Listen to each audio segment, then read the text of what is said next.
Olá, sejam bem-vindos a mais um episódio do Toricast. Para quem ainda não me conhece, né, eu sou o Rafael Meirelles e estou aqui de volta para a gente conversar sobre um assunto que eu sou apaixonado, né, e vocês já sabem, né, para quem já me acompanha aqui há um tempo, né, que é o futebol. Toda oportunidade que eu tenho de falar sobre futebol, falar sobre lances, sobre história de pessoas que vivem nesse meio, então, pode ter certeza que eu vou estar dentro disso.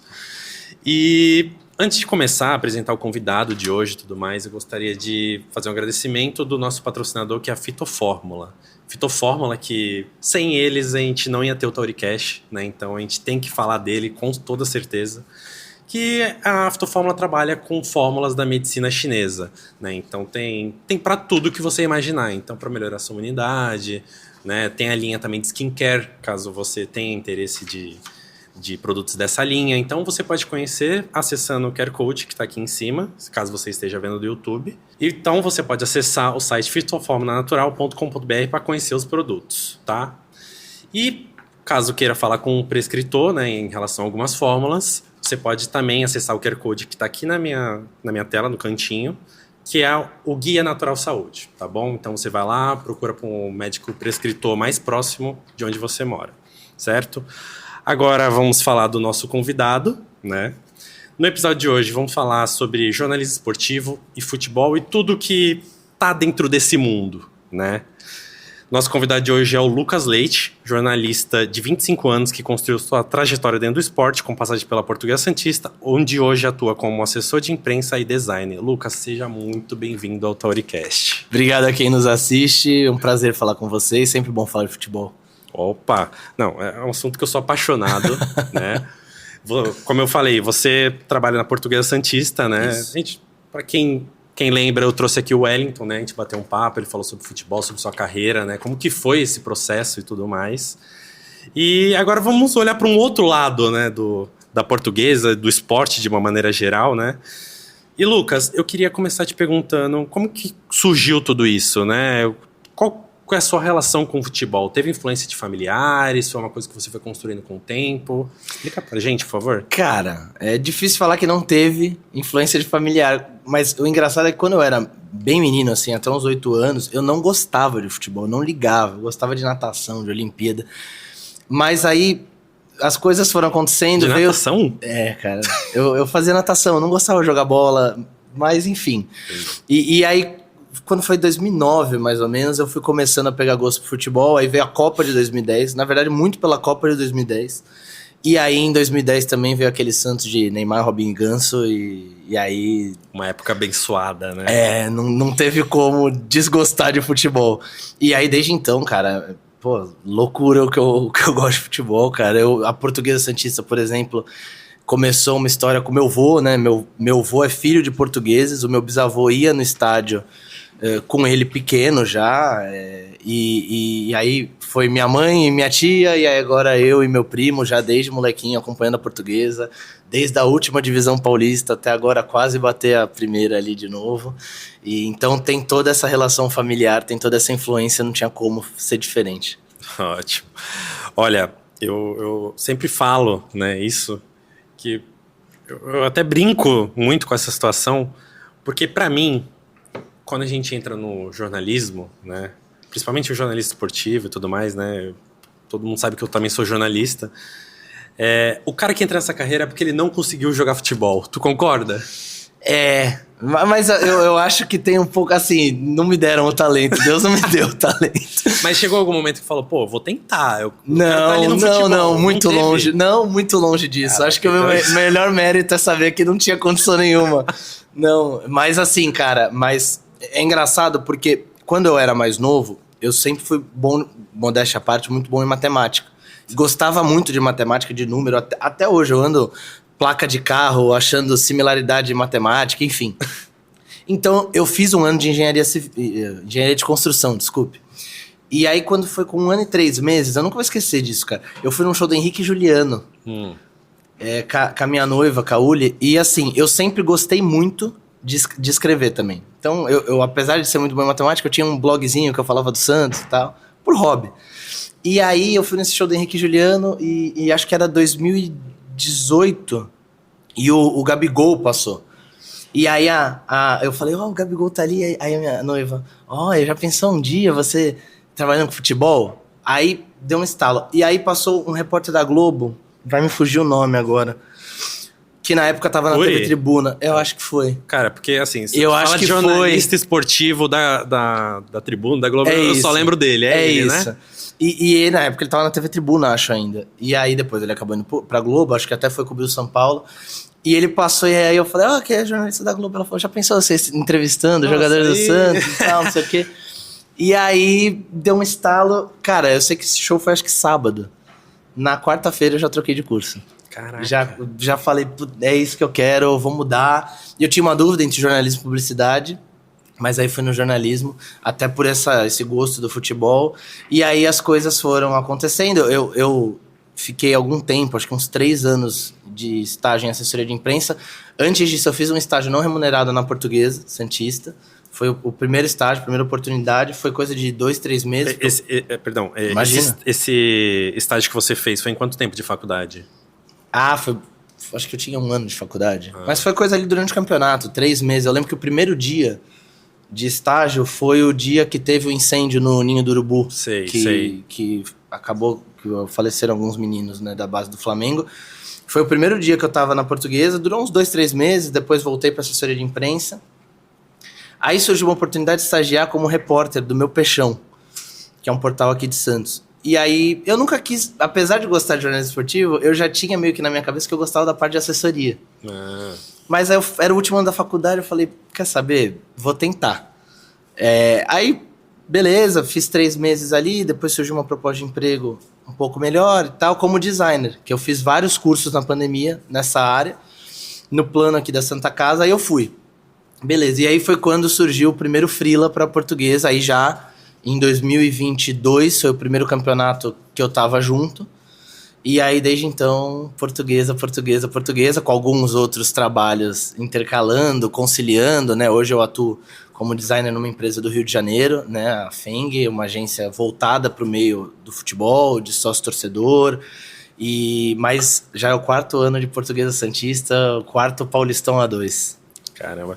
Não, e que mudança, né? Tipo, de engenharia para jornalismo, né? Como que foi, então, a relação de, por exemplo, os familiares de receber essa notícia? Porque, cara, assim, todo mundo sabe que é uma área difícil. É muito difícil, sim, né, cara? Sim, mas... Como que foi essa transição?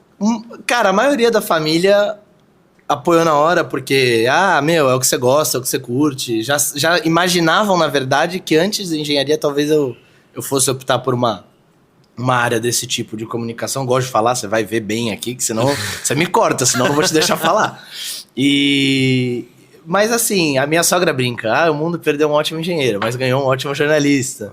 Mas, assim, no geral, a aceitação sempre foi boa, até hoje. Às vezes, eu nunca gostei muito de aparecer. Agora que eu andei fazendo uns vídeos e tal, a minha mãe adora quando eu gravo vídeo, manda pra 300 pessoas no Instagram.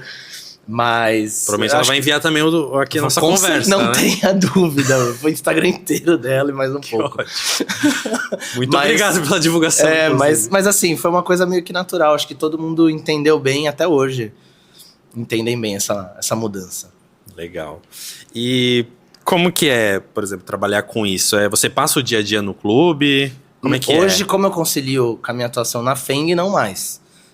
Na verdade, acho que os 2 anos que eu fiquei mais no dia a dia, assim, quase todo dia no clube, foi 23 e 24. Foi a 2 de 23, aí depois a Copa Paulista, que a gente veio a ser campeão, e aí a 2 de 24 no passado também, que a gente acabou perdendo acesso nos pênaltis. Mas aí foi mais vivendo o dia a dia, né? E aí você fica totalmente imerso, cara. E assim, mesmo quando eu não estou lá, por exemplo, esse ano eu vou muito menos, até pela minha atuação na FENG. Eu vou, na verdade, majoritariamente em jogos em casa. Porque de segunda a sexta pra mim fica bem viável por conta do meu trabalho. Mas assim, em casa eu faço muita coisa de Portuguesa. O celular é 24 horas por dia, 7 dias por semana, Portuguesa. A minha noiva adora. Que direto é domingo e eu estou no celular respondendo o pessoal da imprensa. Enfim, uma série de coisas que a gente tem que fazer. É o dia a dia de um clube, né? Não tem horário. Não tem horário pra acontecer, as coisas às vezes acontecem às 11 horas da noite e você não tem o que fazer. Beleza. Mas eu gosto. Eu gosto. Que bom, que bom. Mas como que é? Tipo, você chega a ter, por exemplo, relação com algum jogador assim? Tu fala abertamente com eles? Bastante. Eles já te conhecem? Bastante. Esse ano, como eu estou indo menos, a relação ela é um pouco mais distante. Mas 22, 23, principalmente 24, a relação era muito próxima. Porque o time de 24, a gente tinha uma base do time de 23. Então era a mesma comissão técnica, a mesma base do elenco. Então a gente já tinha uma relação de amizade. Até hoje, converso com quase todos eles, manda mensagem, às vezes um muda de time, a gente deseja boa sorte, mas a relação se mantém, não tem como. Criei uns amigos que pra vida mesmo.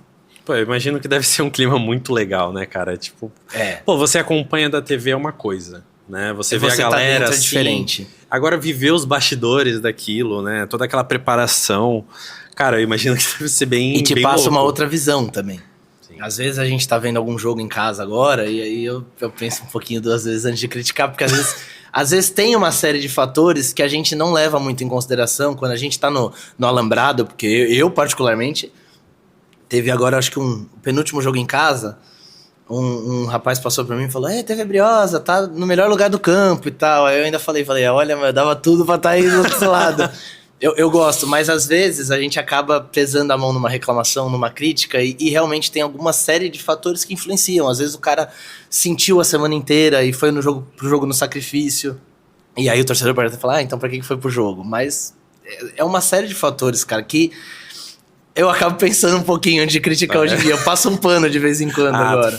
Mas nem sempre, né? Obviamente. Aí tu tem uma outra visão, né? Tipo, pô, a gente tá acostumado a ver na TV de um jeito e a gente acha que o que acontece ali Na verdade, do momento. aquilo ali, aqueles 90 minutos por trás, tem uma semana de preparação, claro, de um jogo para outro, às vezes 3 dias, mas tem ali 2 meses de pré-temporada, por exemplo, no caso da Portuguesa, que ninguém viu o que aconteceu, ninguém viu o treino, né? Então, assim, às vezes é muito simples você falar o que acontece em 15 minutos dentro do campo, né? Entrou um cara bom ali e você fala, pô, esse cara tem que jogar, mas às vezes o cara não tem condição de jogar mais do que 15, mais do que 30, mais do que 45, por uma série de fatores.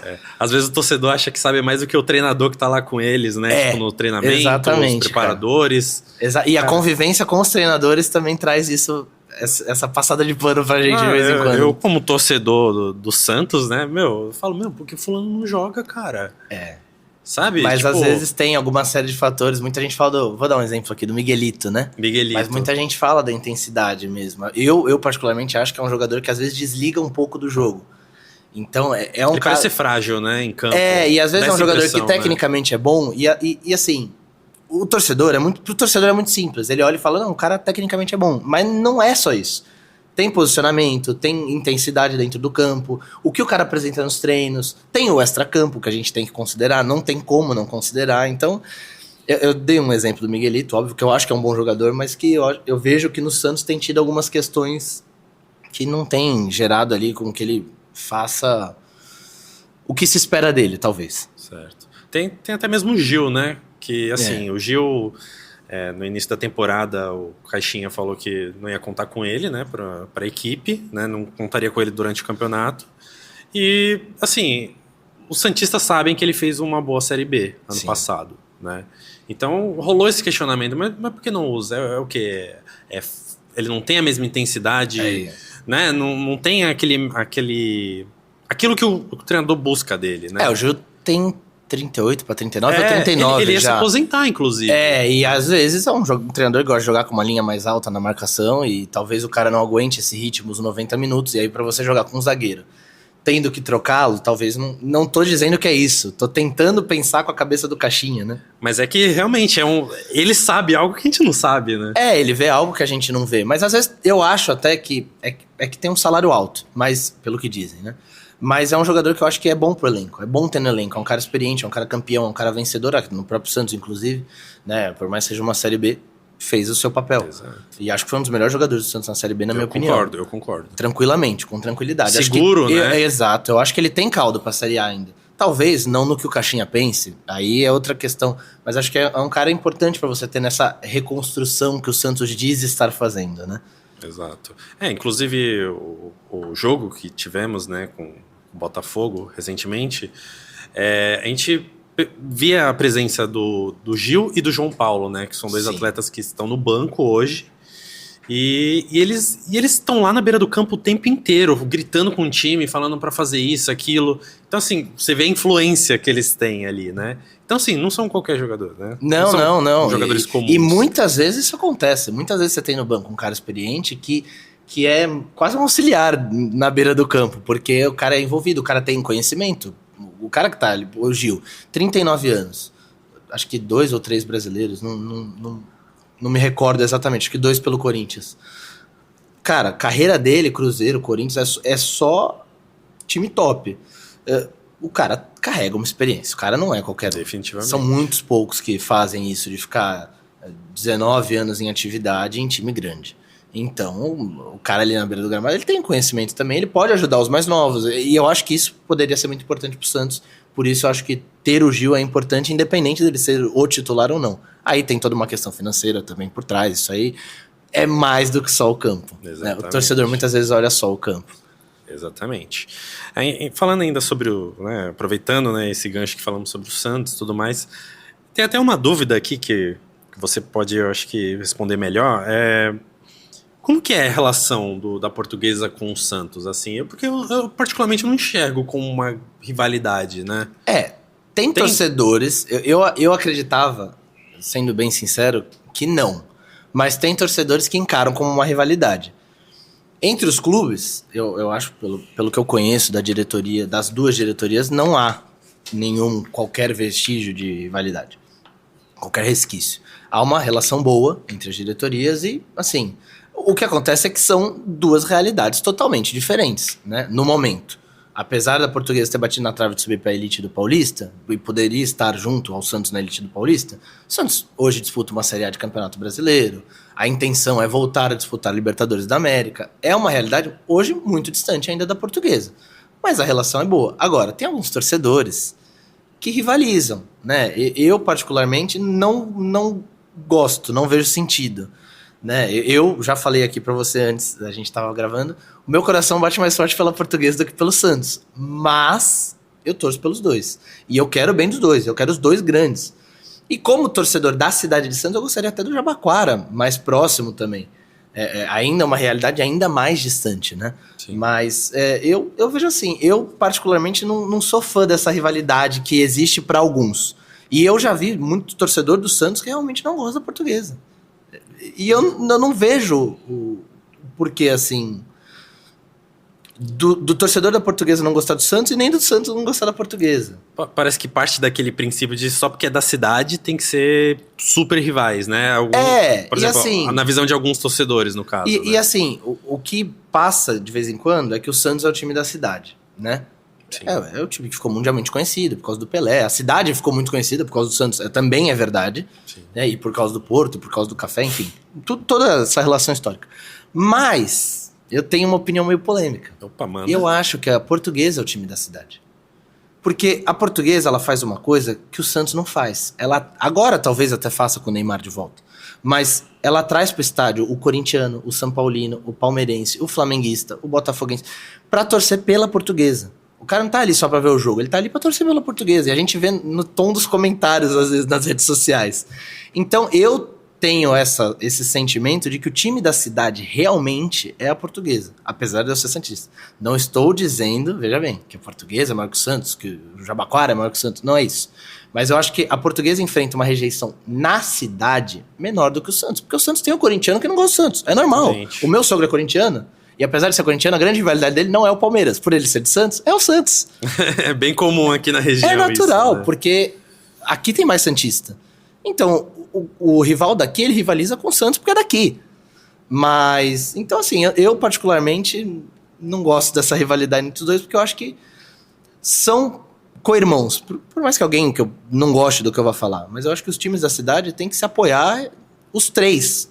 Santos apoia a Portuguesa apoia o Santos, desculpe. Jabaquara apoia o Santos apoia o Jabaquara. Eu penso assim. Porque dessa maneira eles conseguem crescer juntos, né? Eu acho que é bom pra cidade. Imagina você ter uma primeira divisão com Santos e Portuguesa hoje. Seria muito bom. Dos 16 times, 2 estarem aqui. Mais de 10% do campeonato é em Santos.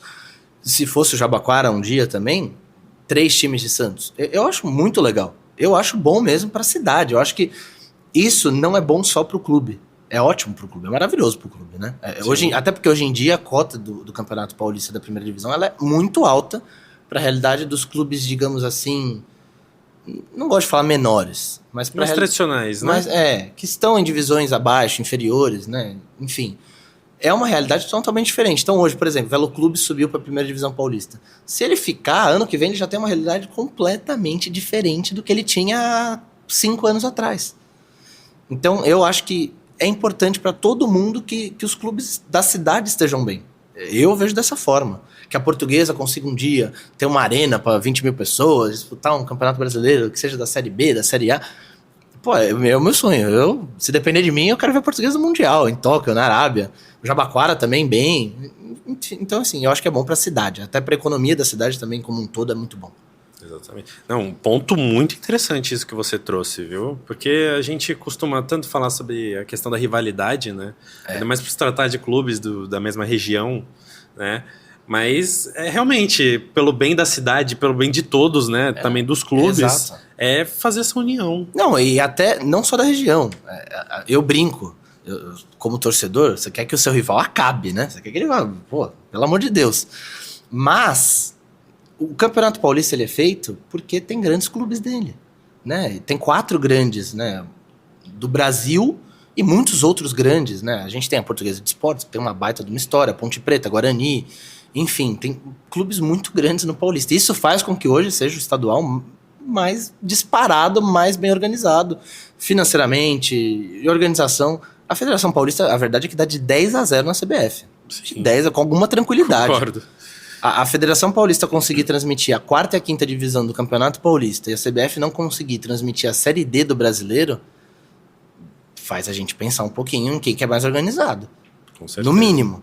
Não, é até curioso que faz um tempo já que eu vi uma notícia que alguns estaduais não pagam não tem premiação de campeão, de vice-campeão. E você falar de Federação Paulista, a A2 da Portuguesa, por exemplo, as cotas são altas. São maiores que muita primeira divisão. Tradicional. Cara, é uma realidade muito diferente, né? Que as pessoas não imaginam. Comparada às outras, né? Não, e as pessoas não imaginam o quanto gira de dinheiro no Paulista, na A2, na A3. Porque elas acham que é assim, portuguesinha. E isso é uma coisa que me aborrece profundamente. Porque não é. É um orçamento alto para a divisão que disputa. Sempre é. E não digo só da Portuguesa. Dos 16 times envolvidos na A2. Você tem hoje na Série A2 do Paulista a Ferroviária que vai jogar a Série B do Brasileiro. E não é. Por mais que ela seja tida como favorita por muitos, hoje ela não faz uma campanha de favorita. Ela está entre os 8 para passar de fase. Você tem o Santo André, que até pouco tempo atrás disputava, até 10 anos atrás, disputava a Série B, C do Brasileiro. E chegou a 15 anos atrás a disputar a Série A. Então, assim, tem times muito fortes, muito tradicionais em São Paulo. Então, São Paulo, eu acho, com todo respeito aos demais, mas move muito do futebol brasileiro. Com certeza. Sem dúvida nenhuma, principalmente economicamente. O que você gera de emprego nas 5 divisões de São Paulo, você está falando de mais de 100 times. É muita gente trabalhando. É economia girando de muita cidade. De toda a cidade que você possa imaginar. Fernandópolis tem time, Monte Azul Paulista tem uma SAF que tem até o envolvimento do pai do Neymar, você bem sabe. Não sei agora como vai ficar essa situação, né? vamos ver. Mas tem, e assim, nós estamos falando do Monte Azul, por exemplo, que está numa A3 de Paulista, na 3ª divisão do Paulista. Então, eu particularmente acho que São Paulo move a máquina do futebol brasileiro e eu gostaria que os outros estados se espelhassem em São Paulo para que o futebol brasileiro como um todo se fortalecesse. Com certeza. A gente vê, comparado a anos passados, né? E futebol brasileiro, de uma maneira geral, eu sinto, não sei se você também tem sentimento de que deu uma caída em relação a... Não uma caída, mas não conseguiu se desenvolver com os anos. Porque a gente sempre imagina que, ano após ano, os campeonatos vão ficar melhores, mais atrativos, né? Vão ter uma compensação financeira para os clubes maiores e tudo mais, e eu vejo que não tá indo por esse caminho.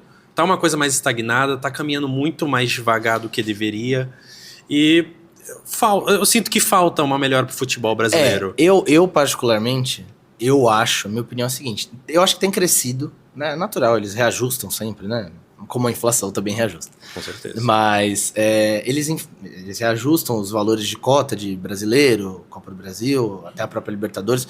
E eu falo uma coisa, quando o Santos e o Corinthians foram campeões da Libertadores, o Inter foi antes, se não me engano, o Atlético Mineiro depois, era uma época que você ganhava a Libertadores, você não pagava mal uma folha salarial do time. O Santos, se eu não me engano, foi campeão, se eu não me engano, posso estar falando bobagem aqui, mas em torno de 14, 15 milhões quando o Santos foi campeão. Hoje você paga 100 e poucos milhões pro campeão, ao todo, né? E aí, obviamente, você paga 4, 5 folhas do seu ano. Então tá muito bem pago o investimento. Sim. Eu acho que no brasileiro, o que eu falo, o que eu digo de investimento é o seguinte, eu acho que você, para desenvolver tudo, não basta você só botar a premiação grandona na Série A. Você tem que botar uma premiação maior na Série B, porque na Série B você já tem times que tem uma folha alta, muito porque também, e a gente vê isso com o Mirassol subindo, o Novo Horizontino batendo na trave, porque São Paulo impulsiona um pouco, porque os clubes acabam não gastando a cota deles do Paulista inteira no Paulista para poder usar também como vantagem competitiva na Série B, é bem verdade. Mas eu acho que a Série C, e principalmente a Série D, tem que ser olhada com mais carinho em questão de cota, de participação. Esse ano aumentou consideravelmente, a CBF na Série D, se eu não me engano, paga as viagens de acho que até 20 atletas e alguns membros da comissão técnica, e aí o clube não arca com tantas despesas, paga viagem, alimentação e hospedagem, né? Então é uma ajuda. Com certeza. Mas a cota em si, acho que é para 2 meses e meio de campeonato, acho que esse ano foi 400 mil, ainda é pouco. Por mais que os clubes tenham patrocínio, vão conseguir buscar, como é que você vende bem um patrocínio, por exemplo, se o campeonato não tem transmissão? Como é que você vende bem? Por exemplo, a Portuguesa Santista disputa a Série A2 do Paulista. Ganhou a Copa do Brasil, a Copa Paulista em 23, poderia ter escolhido a Copa do Brasil ou a Série D. Não tô aqui para julgar qual foi a escolha certa ou errada, não, até porque acho que a Copa do Brasil é muito bem paga. Sim. Mas digamos que fosse jogar a Série D do Brasileiro, que paga 400 mil, pagaria 400 mil ali, e a sua viagem, suas despesas. Como é que você vai vender o patrocínio no mesmo valor do Paulista, se o Paulista ele te dá a transmissão da TV Cultura, acho que a Record também, se eu não me engano, tem o direito de transmissão da A2, todos os jogos, independentemente, passam no YouTube, tem o Gold agora, cada vez mais tem gente entrando para transmitir. E a Série D ano passado não teve transmissão. Então, como é que você vende o patrocínio? Não, que loucura. Você, sei lá, vou dar um exemplo aqui, você cobra R$10. Como é que você vai vender para esse campeonato? Você vai ter que vender a 2, a 3. E aí, consequentemente, os times acabam enfraquecendo. Então eu acho assim, precisa desenvolver melhor isso. Acho que a Copa do Brasil ela faz um papel legal. Porque ela remunera bem times, às vezes, considerados menores, né? Sim. Como dizem lá na Europa, os underdogs. É melhor porque menores eu não gosto. Mas ela remunera bem. Então, por exemplo, Portuguesa, acabou que o dinheiro ficou bloqueado, é uma outra questão, mas ganharia 800 mil para jogar um jogo do Copa do Brasil. Se passasse, se eu não me engano, acho que a premiação era de mais 970 mil. Muda completamente o orçamento do ano inteiro, em 2 jogos. Então, acho que para a Série D ser ainda mais bem vista, como é bem vista a Copa do Brasil pelos clubes, os clubes muitas vezes preferem jogar a Copa do Brasil do que a Série D, por mais que a Série D te traga o calendário cheio no ano, que esses clubes muitas vezes não têm, jogam ali o Paulista 3, 4 meses, depois param, a Copa do Brasil financeiramente ela é muito mais vantajosa. Então acho que tem que ter mais investimento nas divisões menores e digo também na Série B. O Santos ganhou uma mixaria por ter ganho a Série B agora. E não é porque é o Santos, não. Qualquer um que ganhasse a Série B tinha que ter com certeza, tem que chegar uma premiação melhor para chegar. Né? Exatamente. É comum também os clubes subirem e não conseguir se manter, né? Então, uma premiação justa. A gente fala de orçamentos justa, muito diferentes. Exatamente. Se fosse uma premiação mais justa, talvez ele poderia competir. Na Série A hoje a gente tem, sei lá, 3, 4 times que a folha é 20 milhões. O Vitória não tem condição de bancar uma folha de 20 milhões quando subiu. Ainda conseguiu se manter.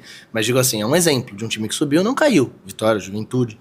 Mas esse ano a gente subiu o Sport, Ceará, Santos e Mirassol. Isso. Tirando o Santos, que também não tem condição de ter uma folha de 20 milhões, mas por outras questões, Sport, Ceará e Mirassol não tem condição de ter uma folha de 20 milhões para brigar pelo campeonato. Exatamente. Então, a não ser que venha uma SAF, um investidor, né, que cada vez mais as SAFs vão tomando conta, porque os times muitos não têm condições, tem muitos times que hoje estão em divisões menores que têm dívidas de time grande, né, você pode ver o exemplo da Portuguesa de Esportes. A gente está falando de uma dívida de 460 milhões.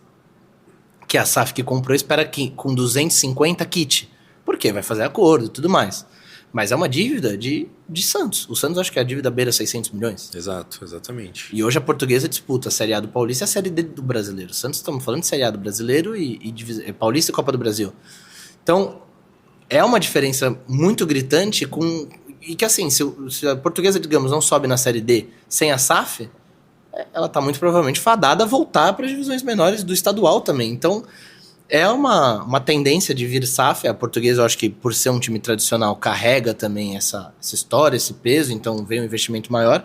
Mas hoje a gente tem o São Caetano, que foi vice-campeão da Libertadores na 4ª divisão paulista. Alguém vai pagar uma dívida, sei lá, de 60, 90 milhões de São Caetano na 4ª divisão? E agora é SAF lá, é um empresário bem famoso, até o Jorge Machado.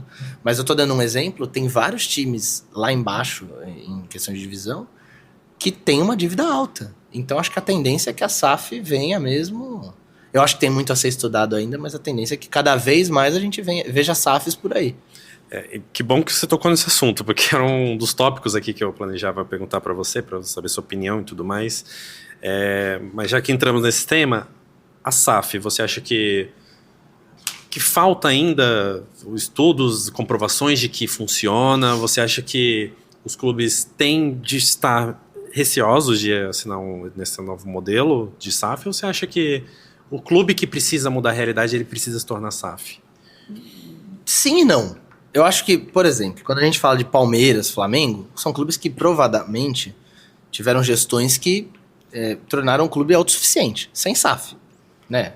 Com a ajuda de investidor, apesar, por exemplo, Palmeiras teve o Paulo Nobre que injetou dinheiro no clube, do bolso, depois o Palmeiras pagou, ou seja, sinal que o Palmeiras teve condição de pagá-lo.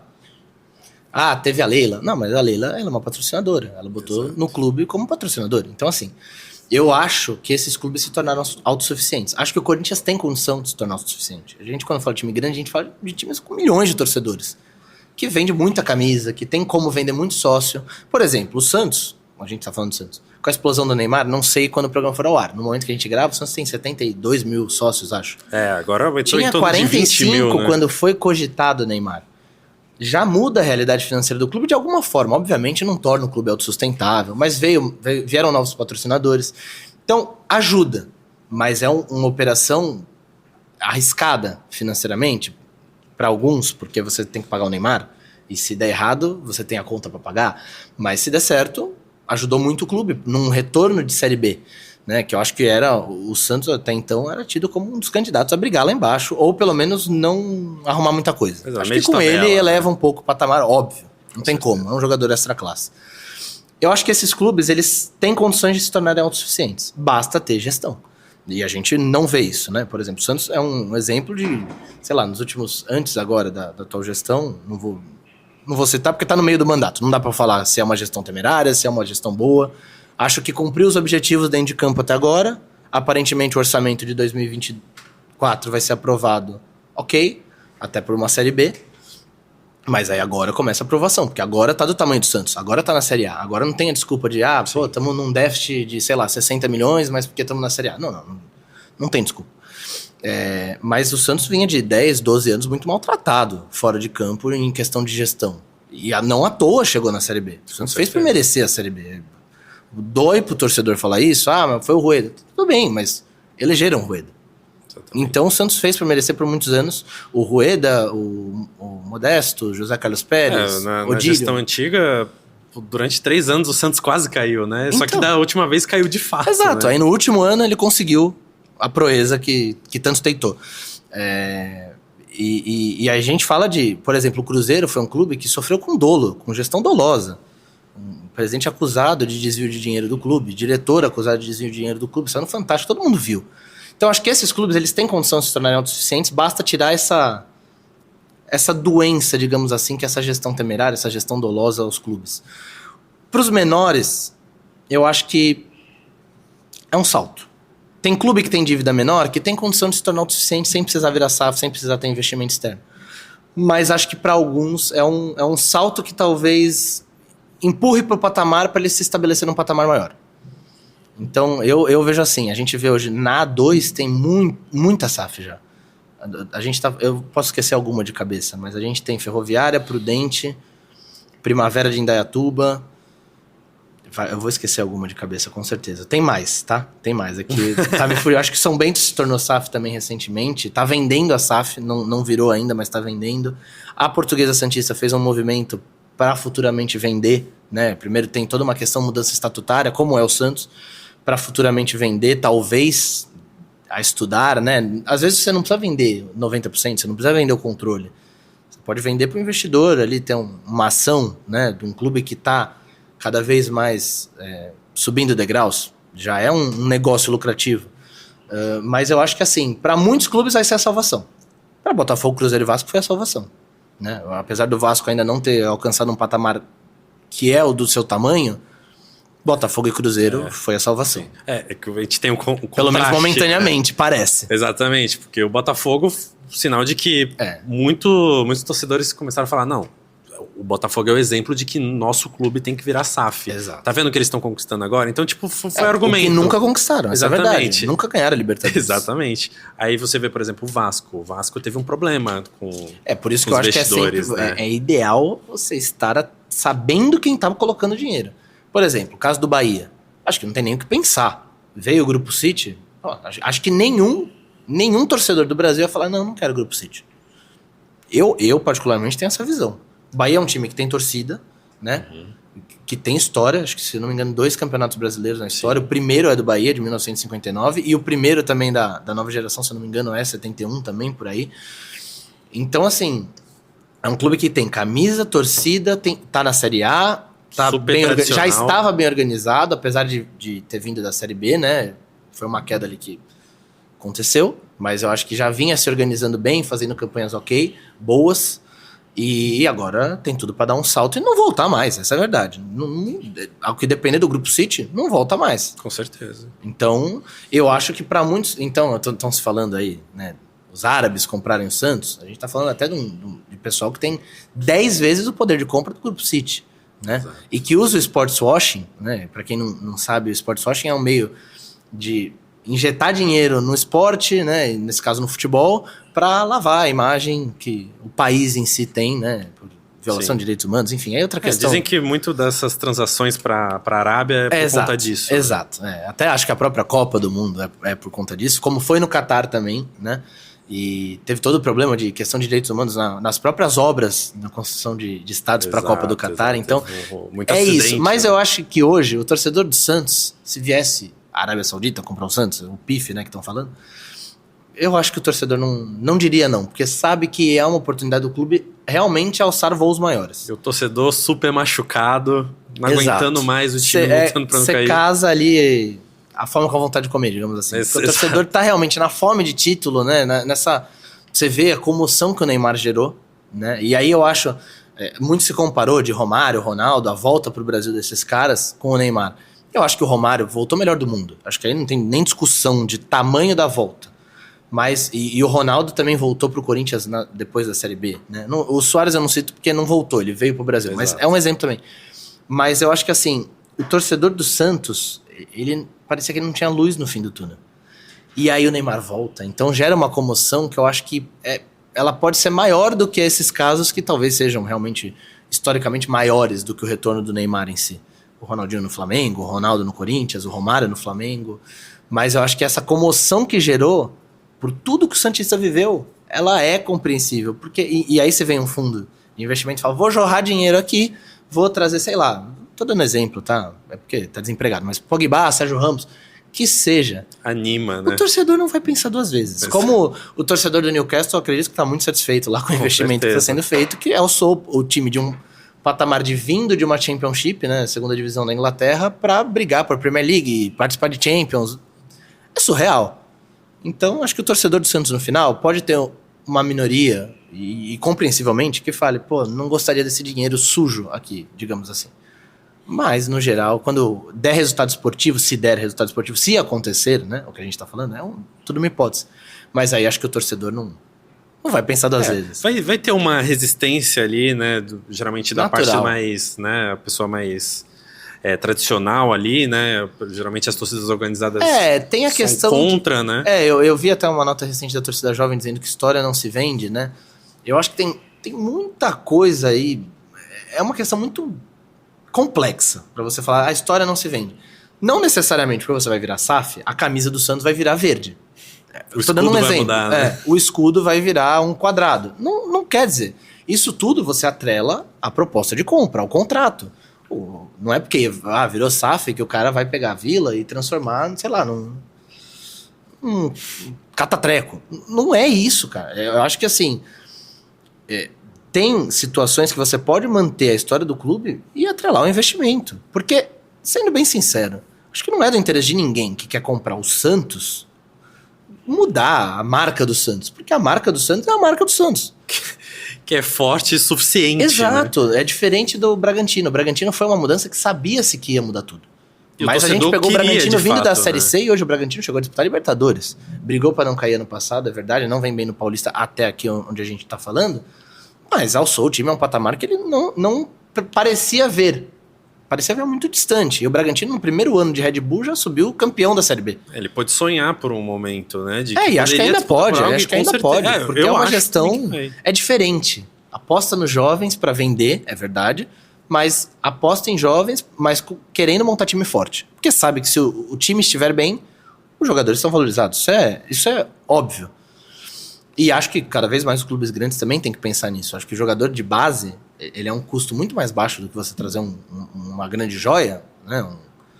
Mas é importante você ter a grande joia para poder lapidar, para ter um bom time, para esse jogador deixar de ser vendido, como no caso do Santos, vender jogadores de 3, 4, 5 milhões de euros, para vender por 20, 30, 40 milhões de euros. Porque o futebol brasileiro é muito visto ainda. Então eu acho que a SAF tem que ser estudada, tem que ser muito bem estudada, tem que ser estudado quem vai botar o dinheiro no seu clube.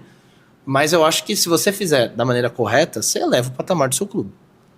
Eu particularmente penso nisso. Não há necessidade. Tudo bem, se não há necessidade, se o seu clube é autossuficiente, beleza, parabéns.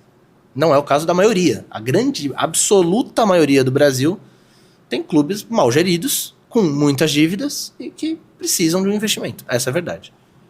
Perfeito. Ainda falando sobre o Santos, né? Acho que é inevitável, né? Falar né? Não tem como não falar do Neymar. Né? E, cara, tenho certeza que você tá feliz porque você também é santista, assim como eu, né? Mas, assim, vamos discutir algumas coisas aqui. Você acha que, por exemplo, a vinda do Neymar, né? O retorno dele, depois de 12 anos, você acha que ele vem para, além de, claro, ter suas metas pessoais? Ele quer disputar a Copa do Mundo... Né, ele quer trazer esse Hexa. Eu acho que a cabeça dele tá lá, né? E ele buscou a preparação aqui no Santos. Ele escolheu o Santos para isso. Mas o que isso pode causar pro Santos? Você acha que ele vem realmente para mudar a realidade do clube? Ou você acha que é uma coisa que, se ele não ficar além do contrato dele atual de 5, 6 meses, ou você acha que pro Santos não vai mudar muita coisa? Então, eu acho que mais uma vez a gente fala gestão. Tudo depende da gestão. Sim. Eu acho assim, sendo bem sincero. Eu vi muita gente falando que o Neymar não foi pro Flamengo porque o Flamengo nem entrou na jogada. Eu acho, sendo sincero, que foi talvez a melhor ou a segunda melhor decisão que ele tomou na carreira voltar ao Santos. Digo isso porque a decisão ao Barcelona também foi extremamente acertada. E muito bem pensada, né? Haja visto, até porque ele ganhou mais do que o Santos naquela decisão. Essa é a verdade também.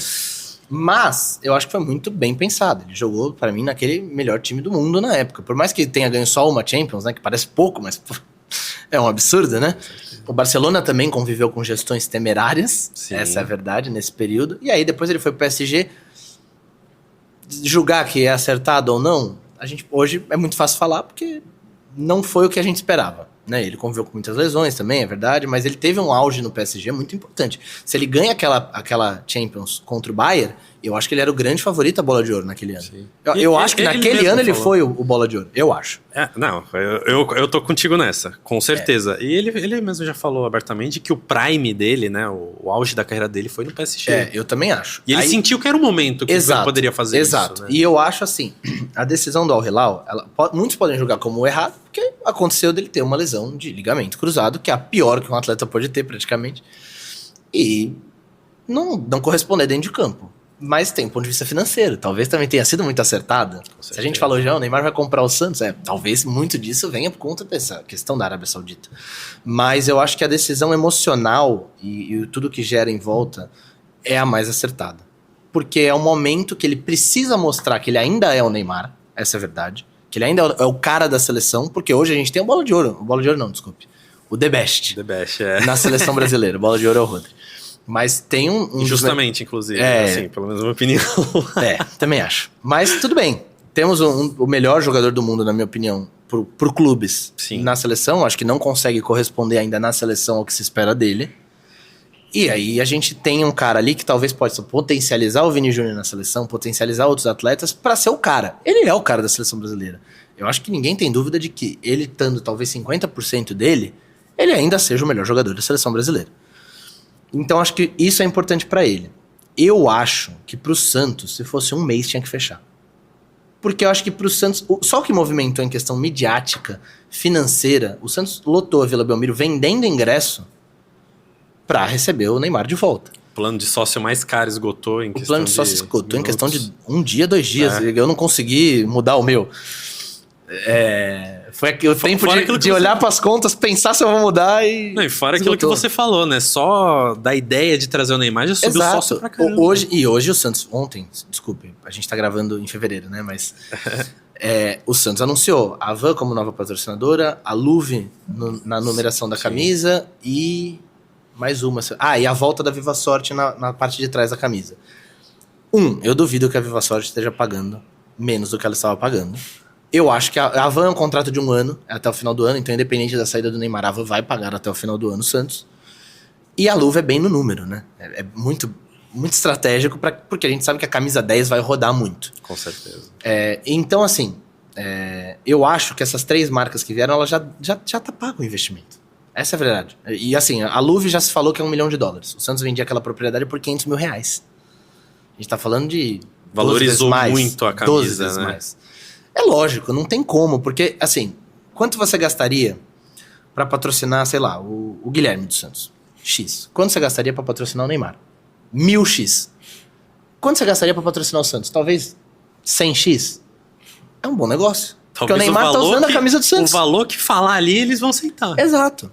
Porque o Neymar tá usando a camisa do Santos. Ontem, todas as transmissões estavam na Vila, né? Essa é a verdade. Todas as que tinham os direitos.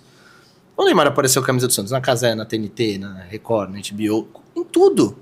Então, isso valoriza muito o produto. Acho que, aí, chegando à questão do seu... O que o Santos fará se o Neymar sair em 5 meses? Nestes 5 meses, é o que dirá se ele mudou a história do clube. Porque ele tem potencial para mudar o futuro do Santos hoje. Se ele vai conseguir montar um time forte para manter, que seja 80, 90 mil sócios... indo à Vila Belmiro, mantendo a Vila Belmiro lotada, comprando camisa, se ele vai conseguir manter patrocinadores pagando o que pagam. Porque se o Santos montar um time forte, a tendência é que os patrocínios mantenham-se nos valores que estão. Então eu acho que isso cabe à gestão. Ou se vai vender uma SAF. Eu acho até que muito do Neymar passa por isso, e não tô falando nem só da Arábia Saudita, mas de ter um cara que tem a condição de falar, Neymar, agora é o seguinte, você tava ganhando aí, sei lá, 1 milhão, vou te pagar, sei lá, 6, e você vai ficar no Santos. Tô dando um exemplo. Lógico que ele pode ganhar muito mais se ele for voltar aí pra fora. É o Neymar. Mas eu acho que a decisão mais acertada, na minha visão, não é porque eu sou santista, seria ele ficar aqui até a Copa do Mundo. Pra mim, acho que seria isso. E eu digo mais até, acho que se for pelo Brasil e pelo Santos, a decisão seria ele ficar até o final de 2025, 2026.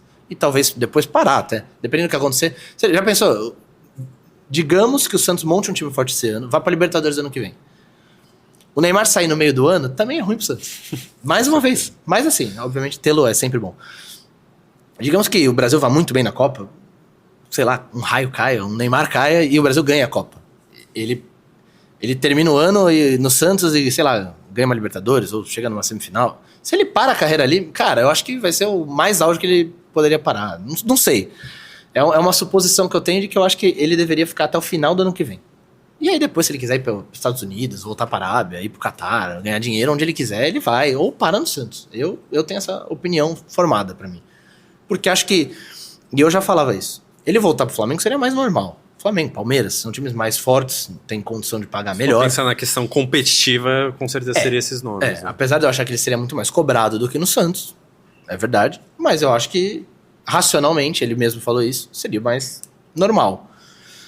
Mas eu acho que pra história, ele ter voltado pro Santos, aumentou o tamanho dele no Santos em, sei lá, 5, 10 vezes. Porque ele já era um ídolo, mas agora, tipo assim, é o cara que realmente falou, eu vou, mas eu volto, em uma situação que o Santos nunca ia imaginar que ele ia voltar. Ninguém ia imaginar. Ninguém ia imaginar que ele ia voltar. Então, assim, por mais que ele não estivesse bem na Arábia e tudo mais, ninguém ia imaginar que ele ia voltar agora, com o Santos voltando da Série B, cheio de problema financeiro. A verdade é essa, o Neymar voltou, mas o Santos segue cheio de problema financeiro.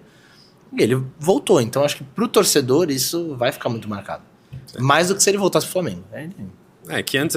Ele ia agradar o Flamengo. Sim. Antes até havia dúvida se ele era maior ou não que o Robinho, que pra mim não tinha nem discussão. Eu acho que o Neymar, com certeza, só pela passagem dele ali já...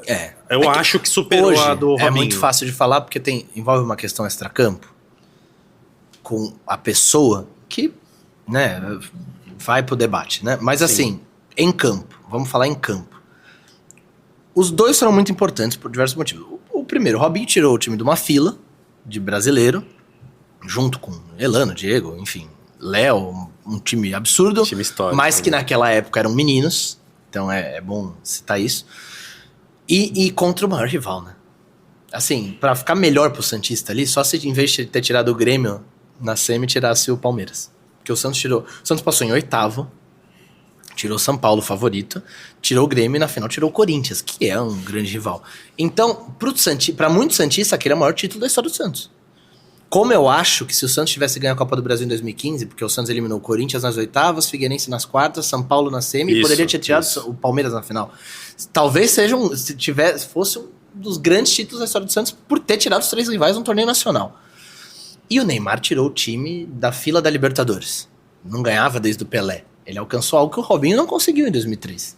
Então é muito difícil, porque os dois têm simbologias muito diferentes. Eu tava na final da Libertadores, eu era muito novo em 2002, eu não me recordo, pra ser bem sincero. Sei do tamanho que é, mas eu estava na final da Libertadores e realmente é uma comoção que... acho que o meu avô brincava. Eu tenho que ir, eu fui com o meu avô, pai da minha mãe, nesse jogo. Ele falou, eu tenho que ir porque eu não sei quando que eu vou, se eu vou ver o Santos na final da Libertadores de novo. Aí foi pra final da Libertadores 9, 10 anos depois. E eu ainda brinquei com ele. Falei, pô, tá fazendo hora extra, hein? Você achou que não ia ver mais? Já viu de novo? Acabou que a gente não ganhou. Mas eu no Pacaembu eu estive com ele e ele falou isso. Então, assim, é muito simbólico pra toda uma geração que viu Pelé, que viu Coutinho, Pepe, Dorval, Mengalvio, né? Que esses ídolos estão indo embora, né? Poucos daquele time já restam. E então foi muito simbólico isso também. E eu acho que o Neymar alçou um patamar diferente, não só aquele ano, né? O Santos ganhou a Copa do Brasil, que nunca tinha ganho a Libertadores, que não ganhava desde o Pelé. Eu vou, mais uma opinião polêmica, não ganhou, ou talvez não disputou o título brasileiro em 2012 por culpa da CBF. Eu concordo com isso. Tirou de muitos jogos importantes, tirou sequência. 18, ele jogou 17 jogos no brasileiro. Na própria Libertadores, né, daquele ano. Exato. O Neymar, ele teve que pegar um jatinho vindo da seleção pra jogar contra o Corinthians. Eu tenho a minha opinião de que fosse quem fosse, Vasco, Corinthians ou Santos, seria campeão contra o Boca. Porque eu acho que eram melhores times. Os 3. Também. Mas merecido, não tô, pelo amor de Deus, não tô desmerecendo, mas o Santos tinha um time pra ganhar de novo a Libertadores. Se o Santos ganhasse, acho que ninguém ia falar que, surpresa, se fosse bicampeão da Libertadores de novo. Até porque pelo contrário. Se a gente fala de acho até que era o favorito. Exato. Se a gente fala de auges de Neymar, o pessoal vai falar de 2012, apesar de 2011 ser a Libertadores, né, ter 2010 a Copa do Brasil, sim. Paulista, o tricampeonato paulista. Mas 2012 foi o prime ali, que pelo menos o Santista considera, né? Que foi o do Neymar. É que o jogo histórico do Neymar aqui é 2011, né? Sim. O 5x4. Sim. Mas eu acho que 2012 era um melhor Neymar, já mais preparado. Não à toa, ele foi top 10 do mundo jogando no Brasil. Isso é muito raro. Isso é.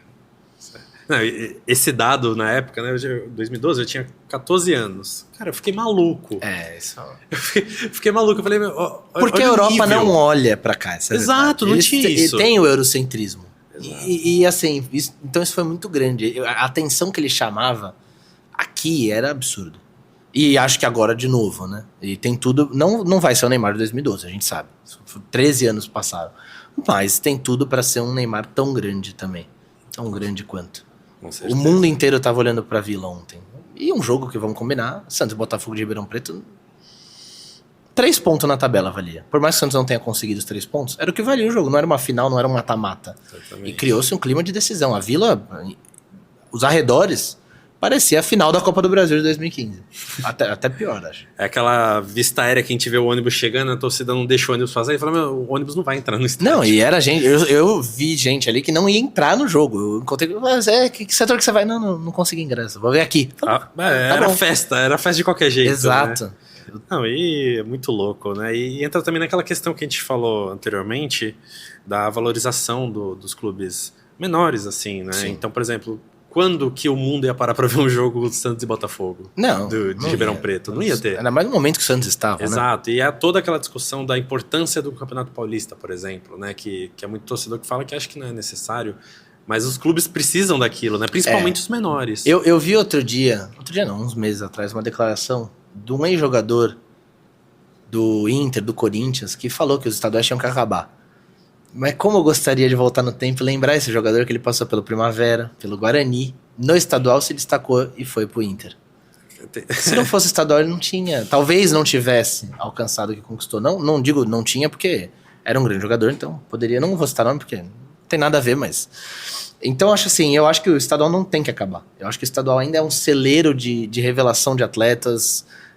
Acho que até que deviam olhar com mais carinho pro estadual. Muita gente criticou o Flamengo ano passado quando comprou o Carlinhos do Nova Iguaçu, que acabou não indo tão bem, né? Enfim, mas era uma aposta. E acho que a gente vê cada vez menos aposta. Prefere-se trazer um ponta argentino de 32 anos voltando da Europa do que um menino que às vezes foi muito bem no estadual e tirar essa oportunidade. Eu, particularmente, o Palmeiras é um exemplo. O Palmeiras viu o Richard Rios no Guarani e trouxe pro Palmeiras. Sim. E é um grande volante. E hoje já se falava em Europa para ele, depois principalmente da Copa América que fez pela Colômbia. Então, eu particularmente, eu não concordo com essa visão de que o estadual tem que acabar. Eu também acho um absurdo esse tipo de coisa. Eu lembro até mesmo da final, que eu acho que era o Audax. Eu acho que era o Audax, né, que fez a final com... 2016 foi. Hoje isso, disputa, né? A 4ª divisão paulista. Exato, exatamente. E teve vários jogadores saíram de lá, se não me engano, Tietê, Sidão, né? Tietê.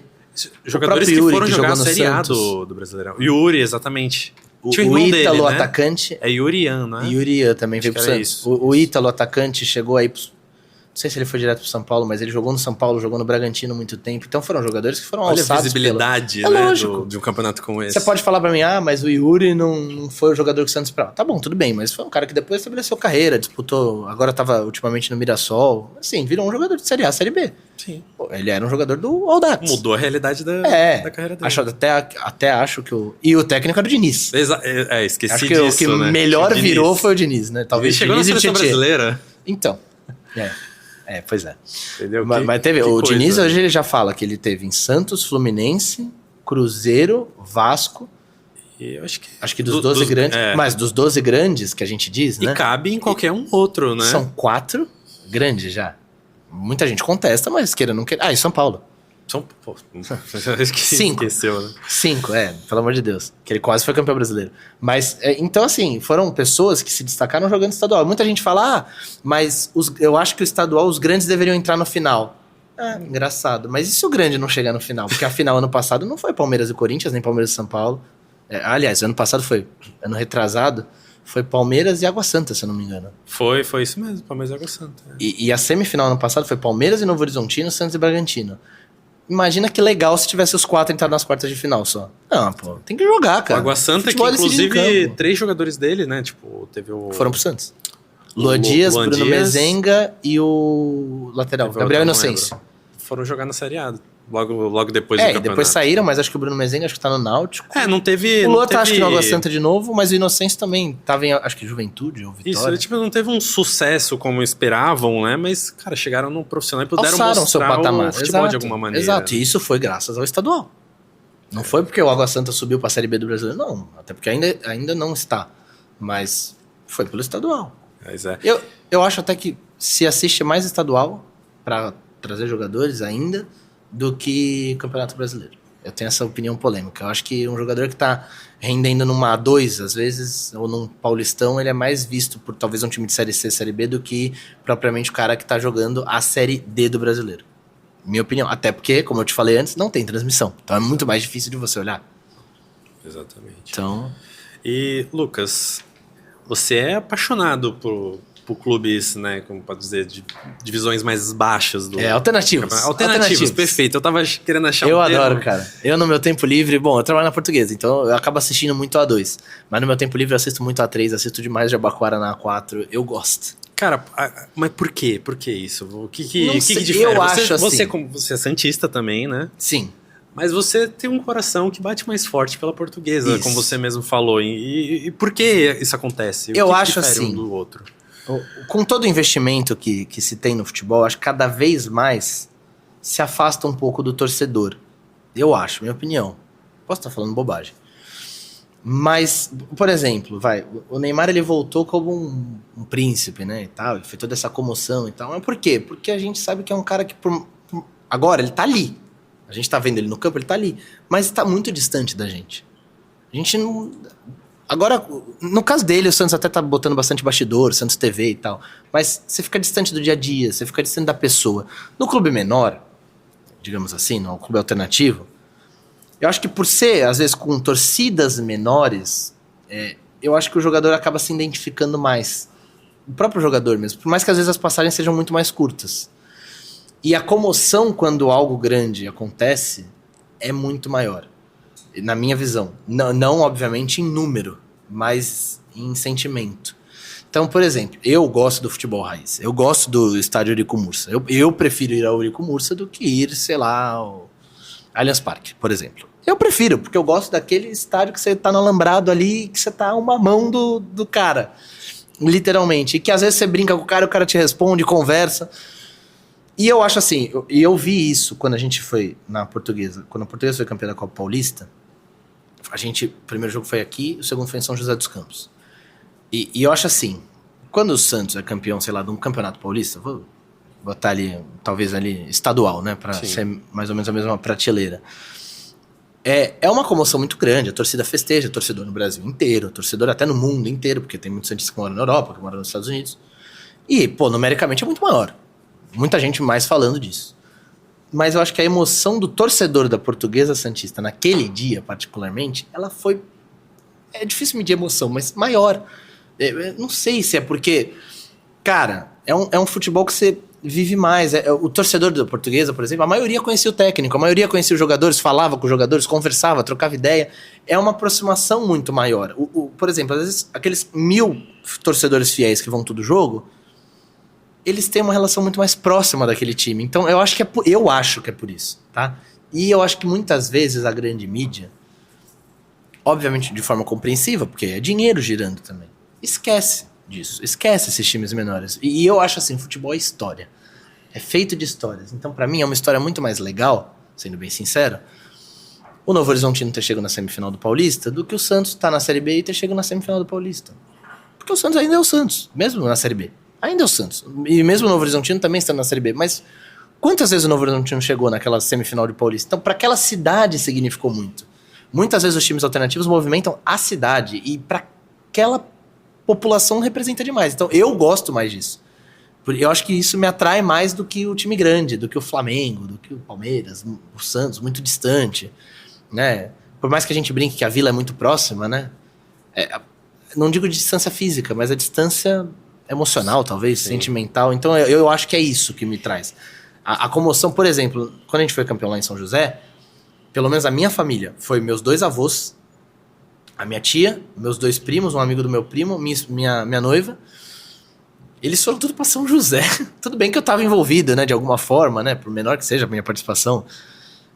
Mas movimentou a família inteira e a comoção, eu olhava o meu avô chorando já...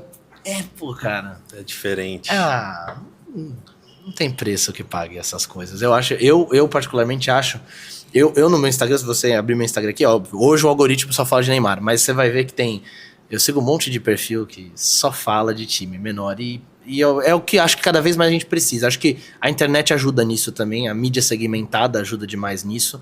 Como tem a mídia segmentada que só fala do Santos e pro torcedor consumir, o torcedor abraça, porque a grande mídia às vezes não fala. Agora é fácil.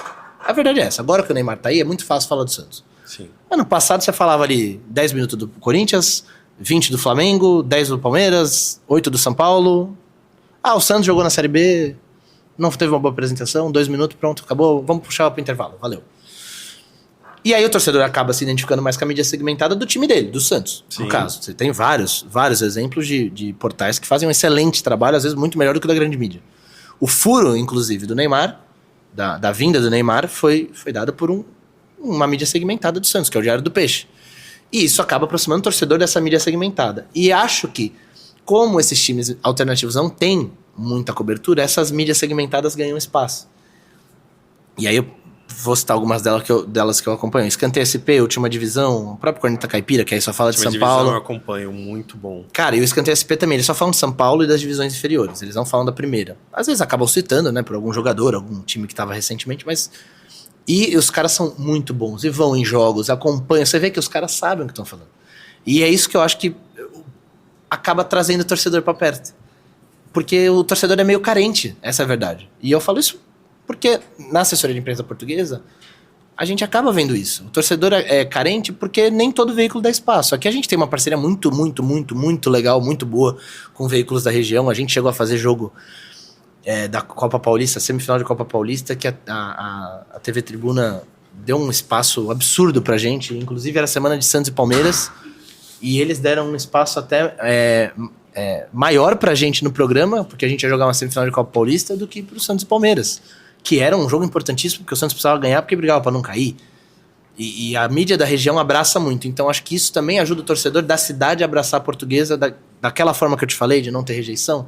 A mídia da região ajuda demais nisso. Mas é cada vez mais importante que tenha essa mídia segmentada pro Estado saber o que acontece. Pra gente saber. A gente vai jogar agora com o Ituano, né?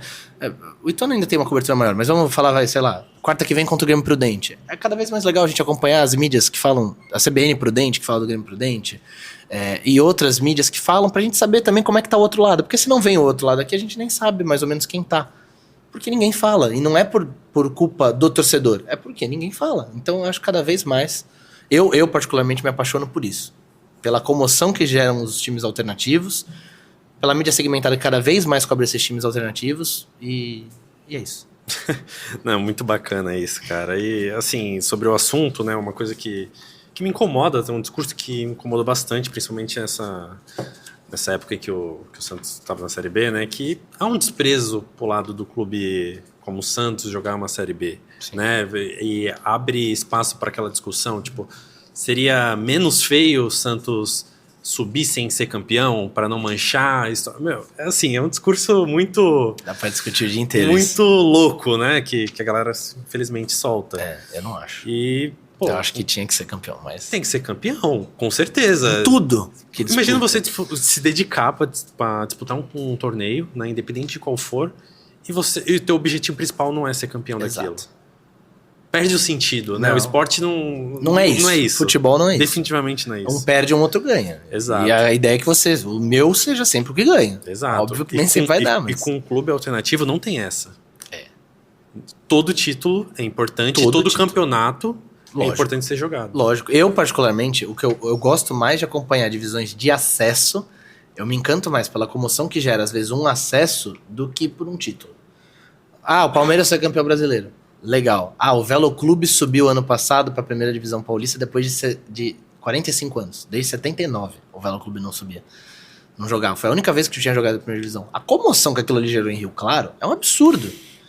Não tem como. Eu prefiro ver isso do que ver o Palmeiras campeão paulista. E foi no mesmo dia, inclusive.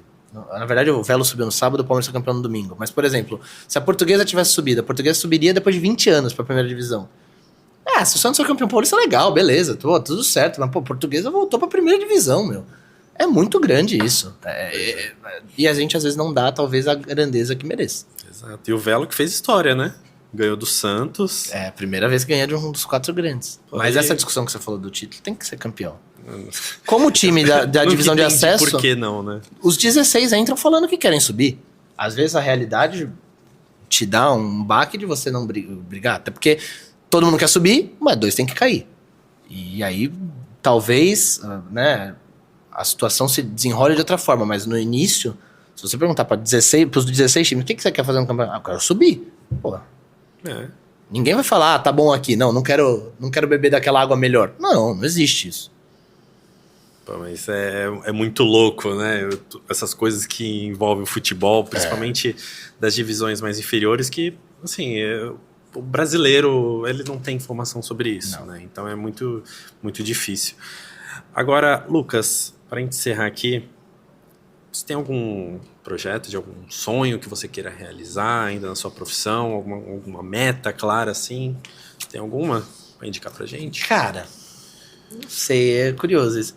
Eu tenho Eu tenho feito alguns vídeos indo em estádios menores. Eu acho é uma das coisas que eu gostaria de fazer mais vezes. Eu acho que meio produzir que como conteúdo? a minha produção de conteúdo própria, né? Trazer mais desses times que eu tanto falo. Obviamente eu vou nos grandes também. A ideia é que eu vá em Palmeiras, São Paulo, Corinthians, Santos, né? Mas a ideia, eu queria trazer mais conteúdo desses times alternativos que eu tanto falo. Desses times que a gente precisa falar, porque tem muita história atrás. Outro dia, só para te dar um exemplo, eu fui no Morumbi ver um jogo do... Meu pai, naquele final de ano, agora tem aqueles jogos que o sócio pode comprar para jogar no campo. Meu pai comprou, jogou, acho que no time do Júnior. Era Júnior contra Cicinho. Muito legal pro sócio, né? A gente resenha, foi lá. Né? E aí a gente ficou lá dentro do Shopping Brahma e tal, não sei o quê. E aí eu comecei a conversar com... Eu tava com uma camisa do Juventus, porque obviamente eu não ia com a do São Paulo. Eu era o único que não estava com a camisa do São Paulo. Aí eu fui com uma do Juventus da Moca, que meu pai tinha me dado de aniversário, que é maravilhosa essa camisa, inclusive. E aí, pô, um torcedor me puxou pelo braço e falou: o que você tá com essa camisa aqui dentro? Aí eu ainda falei, pô, o cara vai encrencar, não é possível, jogo festivo, cara, brincadeira. O cara me mostrou uma tatuagem do Juventus aqui. Aí comecei a conversar com o cara, o avô dele, Roberto, um abraço pra ele, inclusive, o avô dele fundou o Juventus. Foi fundado na casa do avô dele. Que isso? Qual que era a probabilidade, louco, cara? Muito louco. E aí começamos a conversar. Obviamente eu fiquei, acho que 1h10 conversando com o Roberto. Cara, e aí ele falou, pô, tem que vir na Javari. Aí eu ainda falei dos vídeos. Ele falou, pô, tem que fazer um desses na Javari. Falei, pretendo. Acaba que assim, na A2 eu acabo ficando um pouco impedido por conta da... A gente joga às vezes sábado, aí sábado não dá pra eu ir. Aí às vezes domingo o jogo é fora. Então... Depende muito de agenda agora. Mas é uma coisa, o meu sonho é fazer mais conteúdo próprio, focando em times mais alternativos. E eu acho que basicamente é isso. Dentro, se pudesse escolher um sonho dentro da Portuguesa, era ver a Portuguesa dentro da primeira divisão de novo. Enquanto eu estiver lá, eu gostaria de ver isso de novo. É muito maneiro. Que o meu avô sempre fala, quando a Portuguesa eu vou subir, posso morrer em paz. E ano passado ficou muito perto. Mas eu acho que basicamente um sonho que eu tenho de produção de conteúdo para times alternativos. Viver disso. Pô, o que você vai fazer hoje? Hoje eu vou em Araçatuba ver um jogo do Araçatuba, porque, pô, na 5ª Divisão Paulista os caras botavam 4.000 pessoas por jogo no estádio. Isso é surreal. Então eu quero contar essa história. Então eu tenho esse sonho de contar cada vez mais histórias alternativas do futebol. Pô, muito bacana, cara. E você já tá publicando esses vídeos? Já, tudo no Instagram. Ó, então... eu pode mandar um recado pro público aí sobre o pessoal pode seguir lá, @lucasleite99. Eu tenho feito alguns conteúdos, dei uma parada no final do ano porque os campeonatos param, e aí agora tô voltando. Ontem fiz um lá no Ney Day. Não, o Ney Day tem que ter, né? Ele voltou, né? Mas sigam lá que vem muito mais coisa aí. Então é isso, Lucas. Cara, foi muito da hora conversar com você.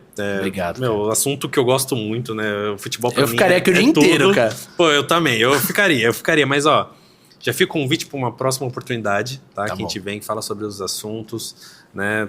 Pode falar mais sobre os clubes alternativos. Adoro. Né? Que, apaixonado. Eu me interessei muito por isso, cara. A Portuguesa, por exemplo, eu não acompanhava nem nada, mas quando veio, por exemplo, o Wellington aqui, né? A gente falou muito sobre isso. Ele até me trouxe uma camisa e, cara, a partir disso, eu peguei um carinho muito grande. Eu que desenhei a camisa, inclusive. Ah, é sério? É. Caraca, olha só.